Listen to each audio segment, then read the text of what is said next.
Hello, everyone. Thank you for coming.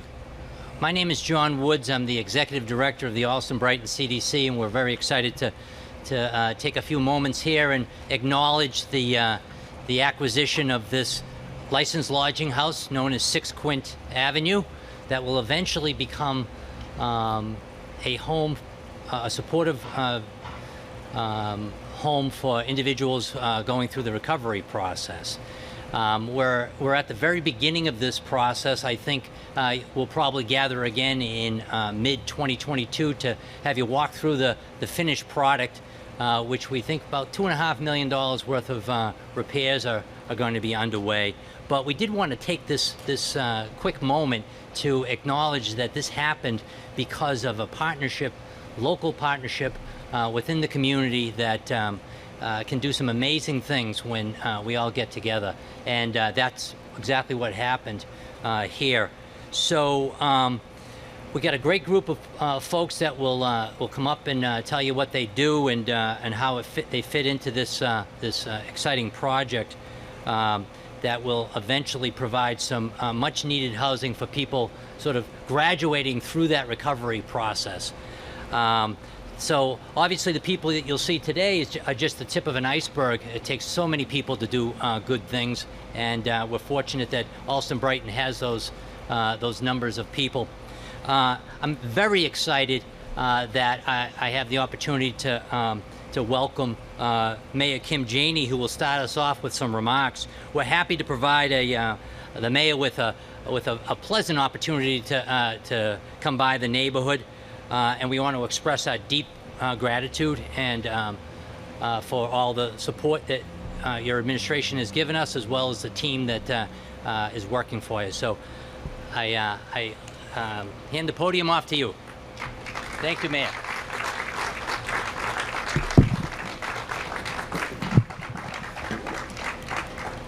Well, thank you so much, John. I really appreciate all that you do, and certainly thank you for this introduction.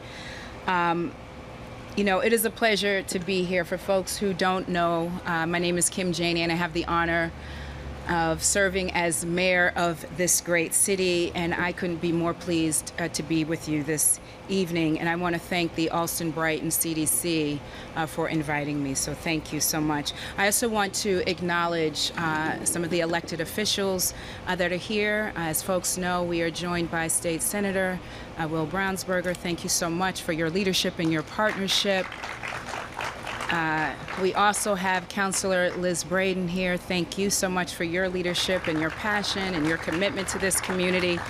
I also want to just recognize others. I know they may not be here, but I want to also acknowledge State Senator Sal DiDomenico, as well as State Representative Mike Moran and State Representative Kevin Honan. I want to thank all of the electeds for their commitment to this community. I also want to acknowledge some of my staff. Where's Connor? Connor, he's across the street. Connor. I want to thank Connor for his commitment. He is the Allston-Brighton liaison for the office, the Mayor's Office of Neighborhood Services. I want to thank Kate Bennett. I was with Kate earlier today in Charlestown. Kate is doing amazing work. So thank you so much. She represents the Boston Housing Authority, and you have been maintaining a very collaborative relationship between the City of Boston and the Allston-Brighton community here. And we all know the Chief of Housing, Sheila Dillon, and I'm just so grateful for your leadership in the city, and I ask everyone to give it up for my team. Thank you. The Allston-Brighton CDC has named housing instability a public health issue. And this is in part why I am so excited about the purchase of 6 Quint Avenue, a licensed lodging house that will be renovated and converted into 15 units of affordable housing. This project makes me particularly proud because 14 of the units will be made into permanent, affordable, supportive housing for low-income individuals who are advancing through the addiction recovery process. This collaborative project was made possible through the work of many of the organizations that are represented here today, including the Allston-Brighton Substance Abuse Task Force, the Addiction Treatment Center of New England, Granada House Addiction Treatment Facilities, Charles River Community Health Center, and through partnerships with BlueHub Capital. As we all know, there are major gaps in the housing continuum for people who are in recovery. And today we know that this project will help fill those critical gaps with housing and the social and emotional services that people in recovery need to be well and to stay well. We know that permanent supportive housing is truly needed in this community and all throughout Boston in various neighborhoods, and we will continue to do our part to make housing for all who need it a reality. Making housing affordable for everyone is the key to establishing and maintaining a more equitable Boston. As mayor, I will continue to provide affordable housing and bridge the affordability gap. There are a few affordable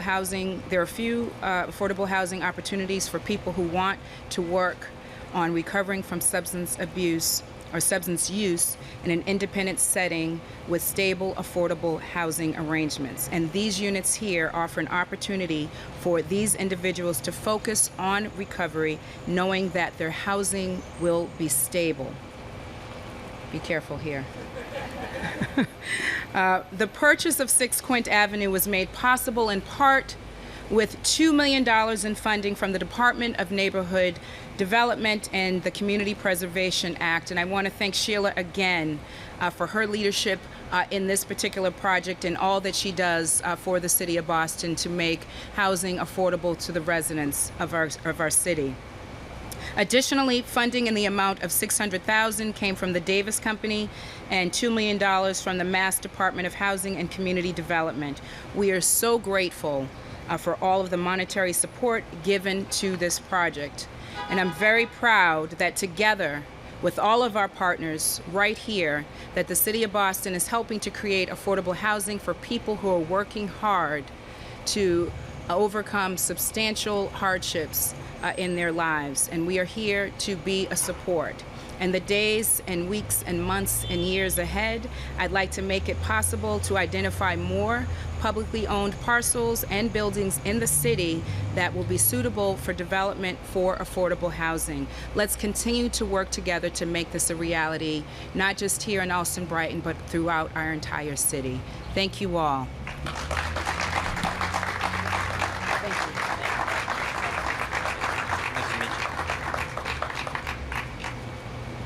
Thank you, Mayor Janey. That was wonderful. You know, I'm very pleased to introduce our next speaker, our very own District 9 City Council, Liz Braden. I've gotten to know Liz over the last couple of years as she took on her role, and I can tell you that I've been incredibly impressed with her tenacious efforts to create and preserve affordable housing in this neighborhood. If you met Liz, you know she has a very pleasant approach to solving problems and reaching her goals. Those dealings with her, however, those people who do deal with her soon learn that that despite her pleasant demeanor, she remains steadfast in achieving her goals, including that objective of producing more affordable housing for the neighborhood. I can't help but think of that definition of diplomacy is that an effective diplomat is someone who can tell you to go to hell and have you look forward to the trip. And I would say that that sort of fits Liz, because she's been very effective at really beating the hell out of some of the developers to make sure that we do get that 20%. And I am grateful that she's doing that. I'm also extremely grateful for the behind-the-scenes work that she did to help make this project possible. So I'd like to turn it over to Liz Braden to say a few words.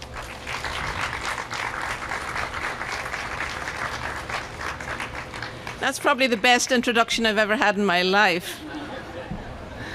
People are running away at this point, you know. Thank you very much, John, and thank you, Mayor Janey, for coming out to celebrate this. And this is a really important day to celebrate the acquisition of 6 Quint Ave here in the heart of Allston.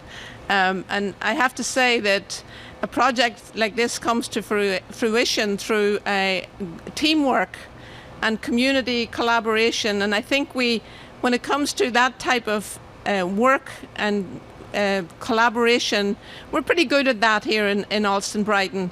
And it's really wonderful to see the names of all these organisations that participated. A shout out to Helen at Allston-Brighton Pauses. It used to be the Allston-Brighton Substance Abuse Task Force. Hi Helen, thank you so much. The Addiction Treatment Centre of New England. VJ's here from the Granada House Addiction Treatment Facilities. And the Charles River Community Health Centre. And there are many other organisations in the neighbourhood that we work together. We try and strategize about how we can improve the situation for so many of our residents. And in this particular case, the focus is on those folks who are on the road or in recovery, who are formerly homeless, and the housing stability is a critical issue to them maintaining their sobriety and being able to pull their lives together and go forward in a positive way. So this is really a remarkable achievement that wouldn't have happened without the collaboration of all the folks in the neighbourhood, but also the support of the City of Boston. I want to give special thanks to Sheila Dillon. Funding from the Massachusetts Housing and Community Development, and also funding from some of our local developers who needed to do some community mitigation. We putting together a basket of funds to help bring this to reality. So we just managed to appropriate some more AOP money last week in the budget. So I'm hoping that this won't be the last building that we can acquire and convert into deeply affordable housing for those that most need it in our community and across the city. Thank you. Thank you, Liz. Appreciate it. Thank you. So you've heard from some of the good folks from the City of Boston who have helped make this possible. I talk about those partnerships, and one of the things that we're blessed with here in Allston-Brighton is a very strong state delegation. Both Kevin Honan and Mike Moran are actually at the State House now, so they aren't able to make it. But we're fortunate to have two very strong state senators, and one of them, this is his actual district, State Senator William Brownsberger is here, and I'm very happy to have him come up and say a few words.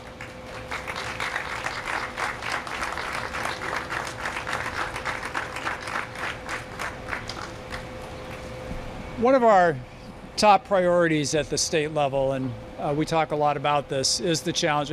Before COVID, it was the top subject, right?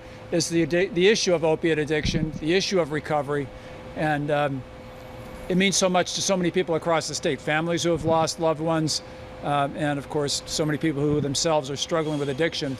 And we always know that people in addiction talk about taking it one day at a time, because it really is touch and go, right?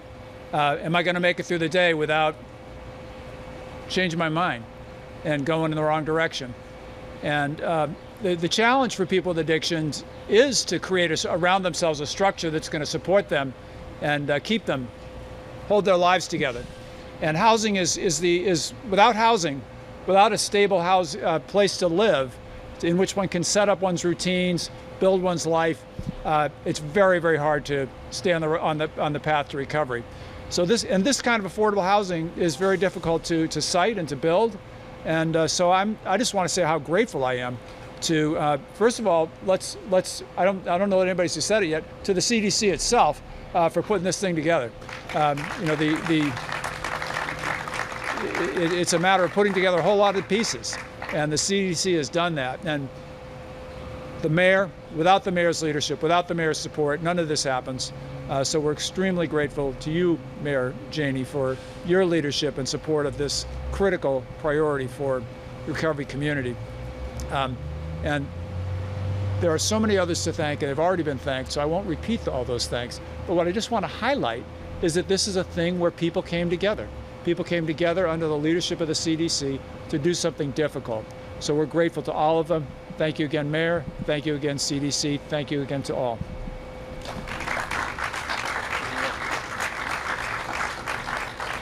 Well, the master of good timing, we have our second state senator who's been a great friend to the CDC, and I'm sure will continue to be, Senator Sal DiDomenico.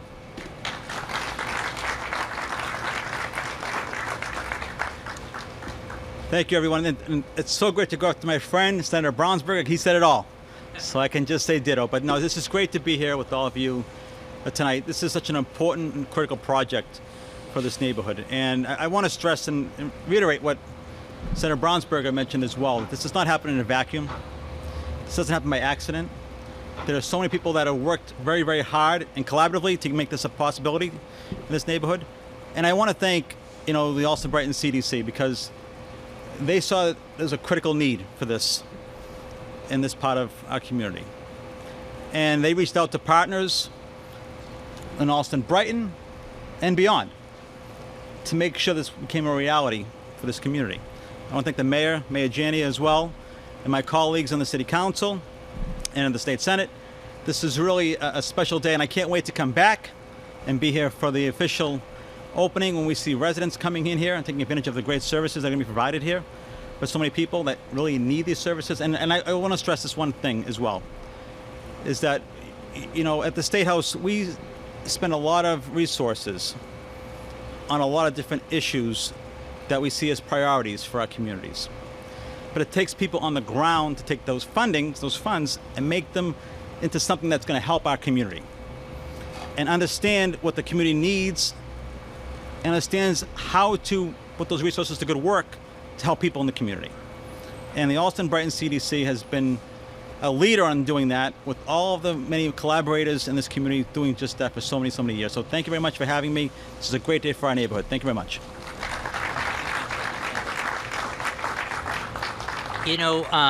Keeping on that theme of partnerships, one of the things I failed to mention was that Caitlin and I first saw this property in February of 2020. And so if you do a quick calculation of when that was, it was right before the shutdown of COVID.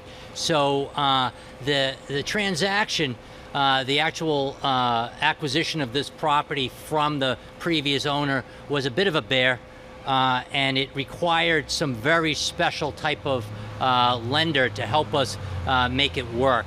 And again, we went back to some of that network of partners that we have. We've been a great partner with the folks from BlueHub's been a great partner for us. They actually provide the funding for the Albright Homes program, taking that Harvard money to make it work.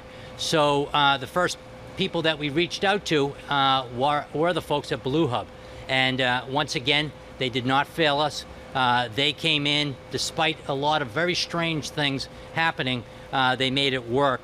The team at BlueHub was incredible. Elizabeth Davis, who I know is here, Mike Niles, Macy Law Sanson, just every time we ran into a problem, they got into the problem-solving mode. So we are extremely grateful for them. And I'm extremely happy to say that we've got the president of the BlueHub Loan Fund here today, Michelle Volpe, is going to say a few words. So take it away, Michelle.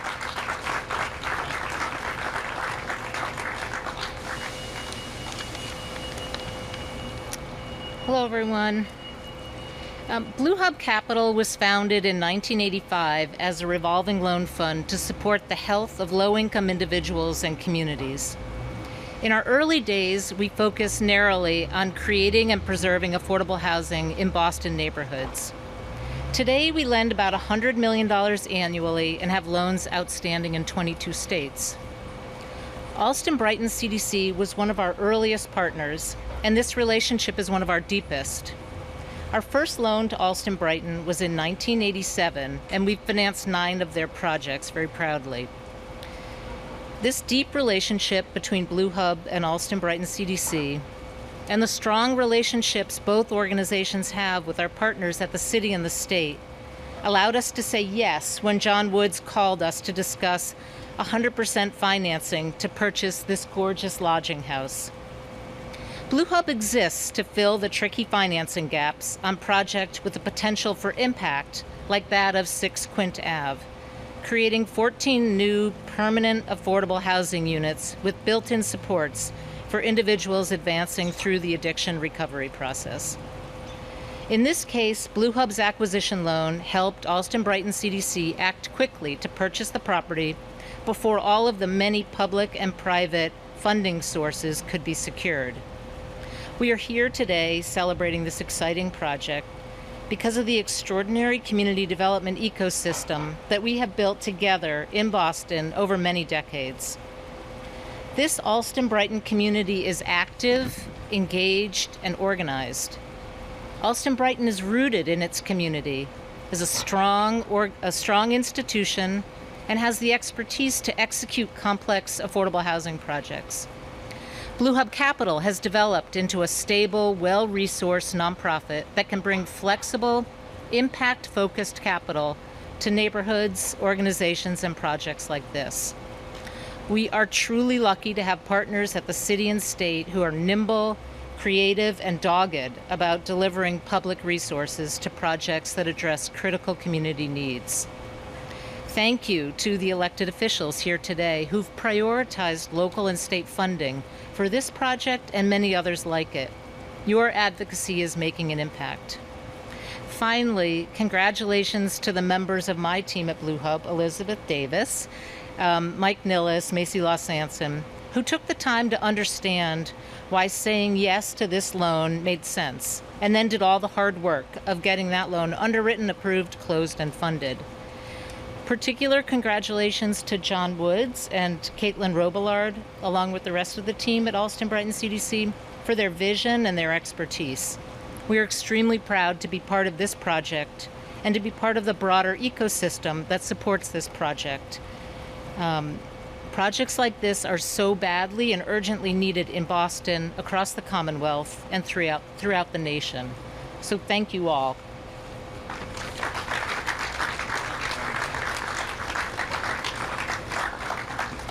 Thank you, Michelle, and thanks for all your help. You know, this thing, we wouldn't even have thought of doing this thing unless we had a strong network of supportive services in our community, particularly those folks who are focused in on helping folks through addiction issues and recovery issues. So, you know, again, it's that partnership.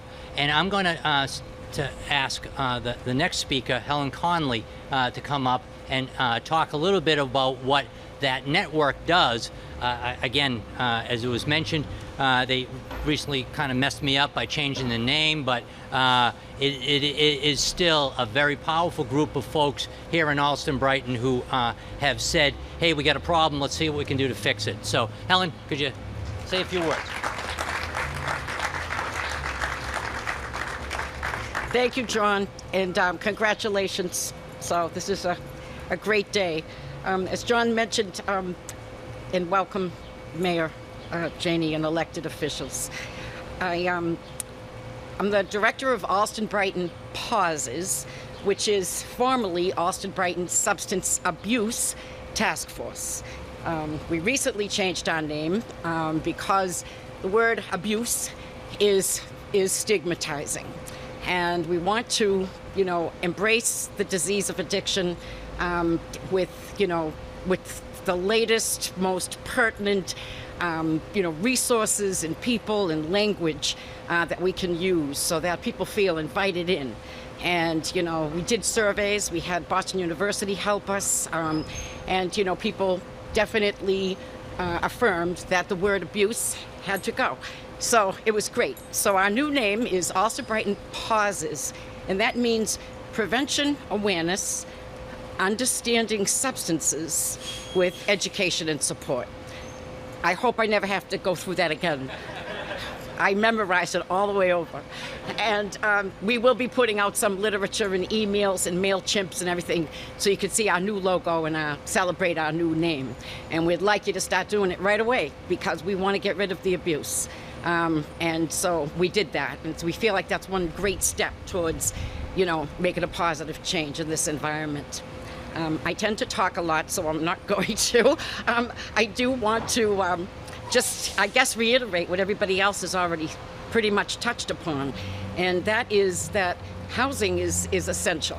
It is an essential component of someone's journey through the doors, if you will, and the windows of recovery. If you don't have a roof over your head, you can't take advantage of the other services.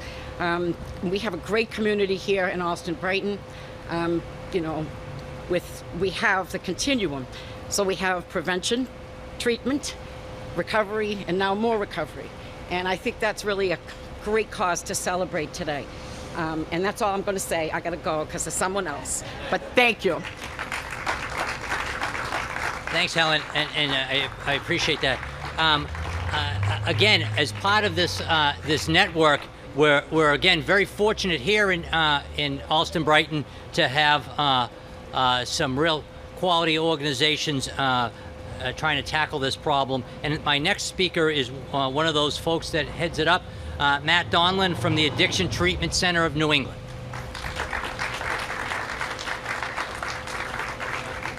Thanks, John. Welcome, everybody. So I'm not an eloquent public speaker, so I wrote what I was going to read. So my name is Dr. Matthew Donlan. I'm the CEO at the Addiction Treatment Center of New England. ATC, it is a nonprofit opioid treatment program that's been operating at the same location in the Brighton Marine campus for over the last 40 years. We're very excited to be partnering with the Allston-Brighton CDC in the creation of this important resource for individuals going through the addiction recovery process. The lack of stable, affordable housing for people who are in recovery impacts the success of battling addiction and the capacity to move people from locations where the recovery process begins into homes that they continue to return to a stable lifestyle, and it's crucial.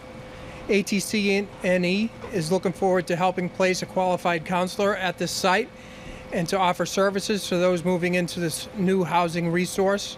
I know everyone's kind of touched on it, but housing is imperative when we're talking about addiction recovery. You know, to not have a stable place to lay your head at night and to worry about the stress of where you're going to stay the next night is so stressful that recovery kind of takes a back seat and relapse can, you know, certainly happen. So it's a great segue to be able to introduce VJ from the Granada House, who does a great job over here in Allston.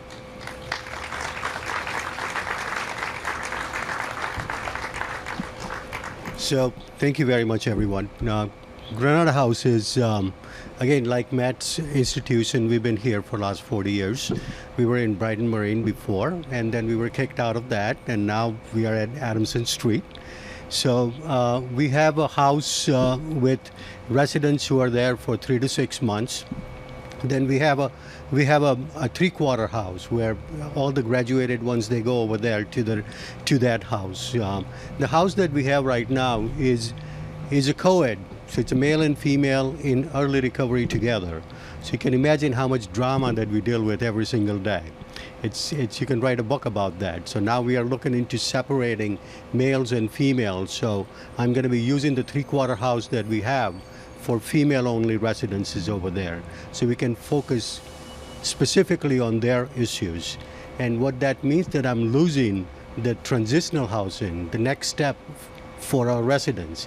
And this comes at the right time for that, is that having something like this available is critically important. For 3 to 6 months, we invest so much energy and efforts into connecting our residents to the local community here. They start working here, they establish connection, they go to the meetings and everything. And after that, they're not able to stay here because they can't afford to stay over here. And now having something like this option available, they'll be able to maintain their connections. So thank you very much to everyone who helped in this. You're saving lives. You have to know that you're saving lives over here. Without housing, they fall apart, they become homeless, and they start using again. Having an option like this available is saving lives for everyone. Thank you very much. Thank you, VJ and Matt. We really appreciate your support and look forward to working with you. Before I move on to some of the other stuff, I just wanted to acknowledge a couple other folks who are here. Liz Brown, Chief Executive Officer at Charles River Community Health, is here. Liz was a early supporter of this project and helped us get some of the initial funding from Kate's office to make this work, and great community asset.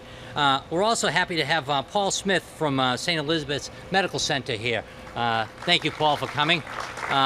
Again, the hope is in the future we'll be working with some of these medical facilities to have a streamlined referral process. So thank you again.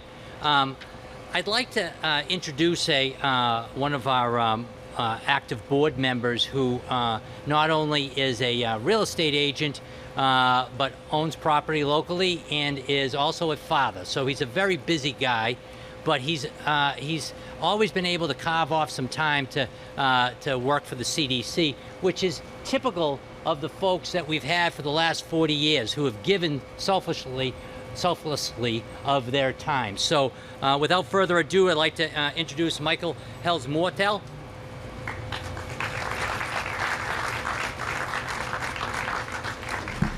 So I'm not a public speaker, but I'll get through this. On behalf of the Board of Directors of the Allston-Brighton CDC, I would like to thank all of you for coming, and also thank all of you for your time, for your money, and support to help make the purchase of this important property possible. The creation and preservation of affordable housing in Allston-Brighton is a cornerstone of the CDC's mission, so the opportunity to purchase a property like this was very important. We are grateful that we have such an effective team of partners both within the Allston-Brighton CDC and within the community. As you are aware, an undertaking like this purchase takes determination and funding. Determination to see that affordable housing is available in Allston and Brighton and the surrounding communities, which the Allston-Brighton CDC, its Executive Director, John Woods, and all that work tirelessly at the CDC and in the government are on the front lines of doing. And of course, without funding from our generous supporters, the Allston-Brighton CDC wouldn't be able to create affordable housing opportunities like 6 Quint Ave. So a little bit of this information was already said, but I'm going to say it again. So how do we do it? The City of Boston awarded the Allston-Brighton CDC with $2 million to help purchase 6 Quint Ave. Another $600,000 has been committed to the project by the Davis Company as part of their mitigation efforts for a project recently approved through the BPDA Article 80 process. A key component of the redevelopment plans for the site was the award of 14 units of project-based Section 8 vouchers made available through the Boston Housing Authority. These vouchers are a crucial component that will create deep affordability for at least 20 years. The 6 Quint Ave project has also secured $2 million of funding through the Massachusetts Department of Housing and Community Development through its most recent supportive housing round of funding. So a little bit about Quint Ave. 6 Quint Ave is an existing licensed lodging house building that will be renovated and converted into 15 units, 14 of which will be permanently affordable supportive housing units for extremely low income individuals advancing through the ever-challenging addiction recovery process, with the 15th unit used for a supportive staff member. As you know, there are major gaps in housing, in the housing continuum for people in recovery. Permanent supportive housing is truly needed in the community, but these valuable spots are limited. And there are few, if any, affordable housing opportunities for people ready to transfer from recovery sites and continue their process in an independent setting with a stable, affordable housing arrangement. This project will fill a crucial housing gap desperately needed in the community. This project has been made possible through community collaboration with the following organization: Allston-Brighton Pauses. I had it the other way, but now we're calling it Pauses. I like that. The Addiction Treatment Center of New England, Brighton, Mass. The Grenada House Addiction Treatment Facility, Charles River Community Health Center. This project has also been made possible for financial partners at BlueHub Capital, our property managers, managers at Maloney Properties, the design team at Narrowgate Architecture, and attorneys at Klein Horning LLP. And I just want to thank the Brighton CDC staff for all the tireless work they've done on this, and other buildings and low-income housing opportunities that they've created through the past years. And we know that this isn't done by one person or one organization. It takes a community to come around and all do their part. And I really thank all the government officials here, all the different organizations, and the Brighton CDC for all their efforts for this. And yes, this is the new acquisition, but this isn't the last one. Now we're looking for what's the next one, and we hope that you will all be there to help us with the next one. Thank you.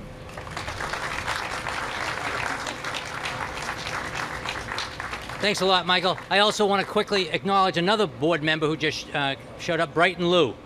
He's been with the board since he was a young man. We'll just say that, okay? I think we're going to pull it off without getting hit by the rain, but I just wanted to reiterate a couple of those thank yous before I let you go. The Maloney Properties, we never would have even taken this task on if we didn't have the strong partnership of Maloney Properties. I got the folks here now, Jim Grenier, Marissa, Cliff is here, and I don't want to mess up your name, so Bamanzi is here too. We're working on that statue, Cliff, so hang in there. I also want to acknowledge the folks from Narrowgate. Neil Mongold is here. Mariah, I don't know if she's not here, but Mariah Gavrish has been really helpful in making this design process move along. The folks from Klein Hornig were great in getting us through this, including Watt and Kurt at Klein Hornig. I can't say enough about the Boston Housing Authority putting that RFP out for the mainstream vouchers. Really started the ball rolling. So thank you, Kate, and thank you for looking favorably on our proposal. Did things a little differently, got the subsidy, then went after the capital. And Sheila, thank you so much for making that happen. Your team of Star Laws, Kelly Shea and Christine O'Keefe were great, and we're going to continue to work with them. I don't know if he's here. Stephen Davis from the Davis Company did manage to give us a $600,000 donation that was absolutely crucial, so we thank him. I'm also wanted to take a quick moment and thank Tim Burke. Tim has been absolutely a godsend to me in terms of helping me better understand some of the needs of the recovery community, so thank you, Tim. They're not here now, but there's a couple of real estate agents that we do have to acknowledge did a decent job and help us get through this deal. It was about to fall apart many times, so thank you to Kevin Clary and David Fay of RE/MAX. Joe Kreisberg, I was glad that you were able to stop by and see some fellow humans. And then I'll close it out by just saying that how grateful I am for the staff that I have at the Allston-Brighton CDC. I can't say enough about them. They're incredible people. We get an incredible amount done with a few people. So Jason DeRozier is currently being the cameraman, but he's an all-around excellent guy, as well as Sean Tatar has actually put this thing together. Sean, you're fantastic. Sarah, it's always good to have you here, both today and all the help that you're providing on resident services. A couple of people on here, Megan Monson and Molly Goodman, Tammy Breyer. They're not here, but we're grateful for your help. And I'd like to take a quick moment and a very special thanks to Caitlin Robillard, who has done an incredible amount of work in making this project work. So Caitlin is our Director of Real Estate Development, and I am so grateful that you're here making it work for us. Sean wanted me to let you know that we got the 2020 annual report on our website. It's a beautiful document. When you're looking for something to read, take a look at it. It's beautiful. But that's about it. I'm sure I forgot somebody, but if I have, please forgive me. Meanwhile, thank you for coming, and try to stay dry in the coming rain. Thank you.